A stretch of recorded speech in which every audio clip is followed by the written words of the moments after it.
네, 허주연 변호사 나와 있습니다. 먼저 오늘 선고 이해를 좀 돕기 위해서 개략적인 설명을 좀 부탁드려요.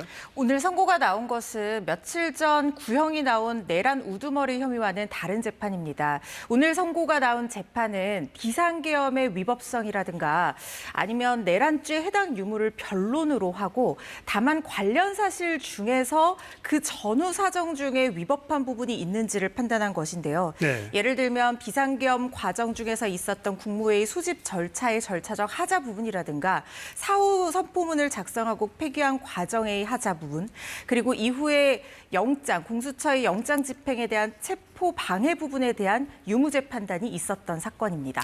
오늘 1심 재판부는 기소된 혐의 대부분을 유죄라고 판단했죠? 그렇습니다. 국무회의 소집 과정에서 통지를 하지 않은 7명 국무위원들의 심의권을 침해했다. 그래서 직권남용죄가 성립한다라고 봤고요. 또 사후 선포문을 작성하고 폐기하는 과정에서 이 사후 선포문이 명백하게 작성 일치와 결제 일자가 다른 것을 알면서도 불구하고 윤 전 대통령이 나중에 그 위법성을 인식하면서도 가짜로 서명했다라는 점을 들어서 허위 공문서 작성죄 유죄 판단이 났습니다. 그리고 이걸 폐기하는 과정에서 법에 정해진 절차를 지키지 않았다는 이유로 대통령 기록물법 위반죄 그리고 공용서류 손상죄도 적용이 됐습니다. 네. 또한 체포방해 혐의 같은 경우에는 적법하게 발부된 영장을 집행하는 과정에서 그에 불응하면서 다수의 위력을 보여서 영장 집행 공무원의 직무 집행을 방해했다는 혐의로 특수공무집행 방해죄가 인정이 됐고요. 그 과정에서 경호처 직원들을 의무 없는 일을 시키는데 동원했다는 혐의로 직권남용죄가 해당이 됐고 1차 영장 집행 같은 경우에는 자기를 도피하게끔 했다는 혐의도 인정이 돼서 범인도피 교사죄도 적용이 됐습니다. 네. 또한 비화폰 통화기록 삭제 지시 역시 이 의무 없는 일을 이 김성훈 처장을 통해서 기록 담당자에게 삭제 지시를 했다는 점에서 대통령 경호법상 직권남용 교사 혐의가 인정이 됐습니다. 네, 그럼 하나하나 보겠습니다. 먼저 체포영장 집행을 저지한 혐의에 대한 법원의 판단부터 정리해보죠. 법원에서는 일단 이 적법하게 영장이 발부가 됐다고 봤습니다. 형사소송법에 따라서 관할권이 있는 서부지방법원에서 수사권이 있는 공수처가 신청해서 발부한 적법한 영장 집행에 대해서 수사에 협조하지 않기로 처음부터 마음먹고 다수의 위력 등을 보여서 경호처 직원들을 마치 사병처럼 자신의 이익을 위해 부리면서 영장을 집행하는 공무원의 직무집행을 방해했기 때문에 특수공무집행 방해 혐의 성립한다고 봤고요. 네. 이 과정에서 김성훈 차장이라든가 박종준 처장, 이광우 경호처 본부장들과 같이 공모를 해서 이 경호처 공무원들을 동원했다. 이건 직권 남용해서 이 경호처 공무원들로 하여금 의무 없는 일을 하게 하는 것이다라고 봐서 직권 남용죄도 성립된다고 봤고요. 네. 말씀드린 것처럼 자신을 1차 영장 집행 방해 때 숨겨주기를 지시했다는 점에서 범인 도피에 대한 교사죄도 인정이 됐습니다.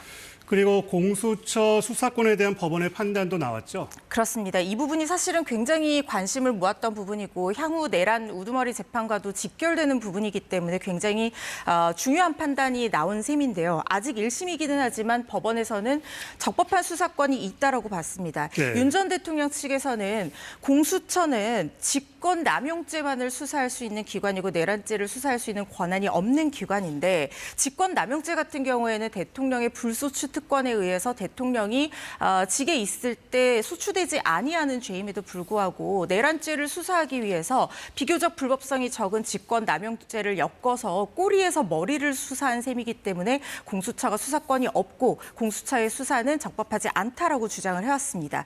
그렇지만 우리 법원에서는 불소추 특권이라는 것이 반드시 수사를 제한하는 것을 포함하지는 않는다라고 보면서 네. 직권남용을 소추, 그러니까 기소하는 것이 아니라 수사를 할 수는 있다. 그리고 이 직권남용죄와 이 내란죄의 사실관계가 기초적으로 동일하고 별다른 매개 없이 자연스럽게 연결되는 범죄이기 때문에 공수처법 등 관련법에 따라서 이 부분 관련 범죄로 인정돼서 내란 범죄를 수사할 수 있다라고 봤습니다. 그렇다고 하면 앞으로 내란 우두머리 재판에서 공수처의 수사권이 인정된다는 전제하에 공수처가 증거한 어떤 증거 능력들을 모두 다 인정받을 가능성이 상당히 높아진 상황이라고 보시면 되겠습니다. 네.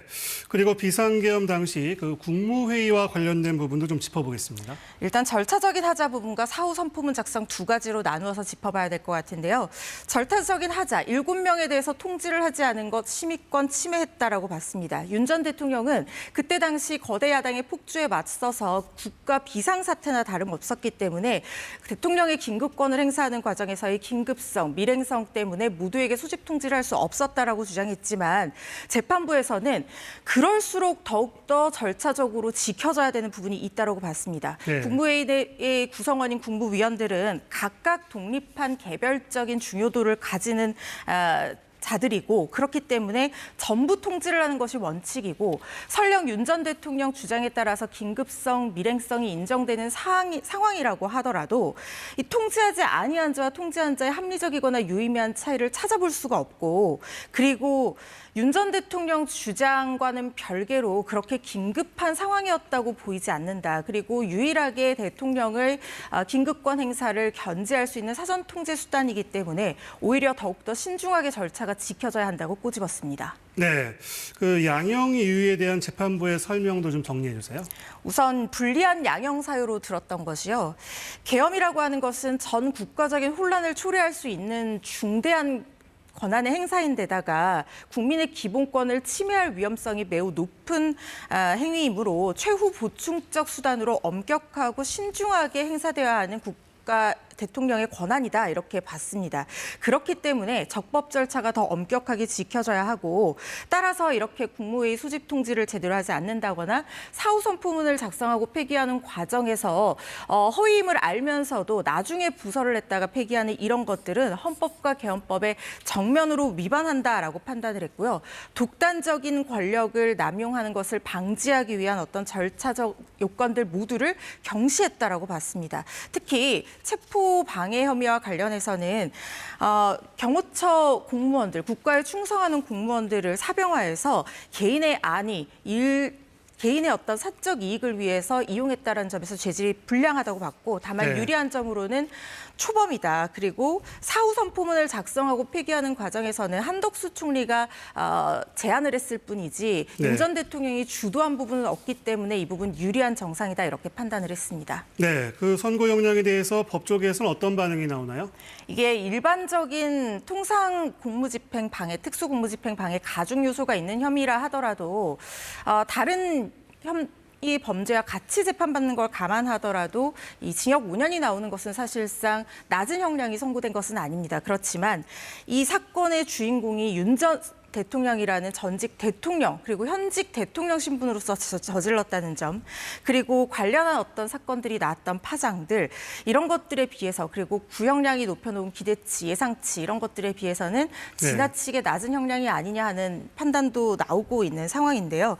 그렇다 하더라도 지금 비상계엄이라든가 이런 관련한 어떤 불법성을 정면으로 판단하지 않았기 때문에 이런 형량을 고심 끝에 선고한 것이 아닌가 하는 생각이 들고 다만 대통령이 이렇게 적법한 영장에 저항하는 것을 엄단해야지만이 국민들에게 다시는 이런 일이 없어야 된다는 메시지를 줄 수 있다는 점에 대해서 예상했던 것보다는 개인적으로 조금 낮은 형량이었다 생각합니다. 네, 그 오늘 선고가 향후에 있을 윤 전 대통령의 내란 우두머리 혐의 1심 선고에는 어떤 영향을 미칠 걸로 보십니까? 말씀드린 것처럼 공수처 수사권이 인정된 부분이 윤 전 대통령에겐 굉장히 뼈아픈 부분일 거라는 생각이 듭니다. 네. 만약에 공수처 수사권이 인정이 되지 않았다라고 하면 공수처가 수사한 증거자료들의 증거 능력을 모두 부인할 수 있을 것이고 내란 우두머리 혐의의 무죄 주장까지도 기대해 볼 수 있었을 것인데 또는 공소 기각도요.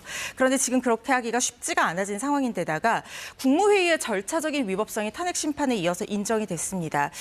지금 윤 전 대통령 측에서는 비상계엄이 통치권의 정당한 행사로서 정당한 목적에 의해서 이루어졌다라고 주장을 하고 있지만 이 절차적 위법성이 인정됐다는 것으로 국헌 문란의 목적이 인정될 가능성이 상당히 높아진 상황이다 이렇게 생각이 됩니다.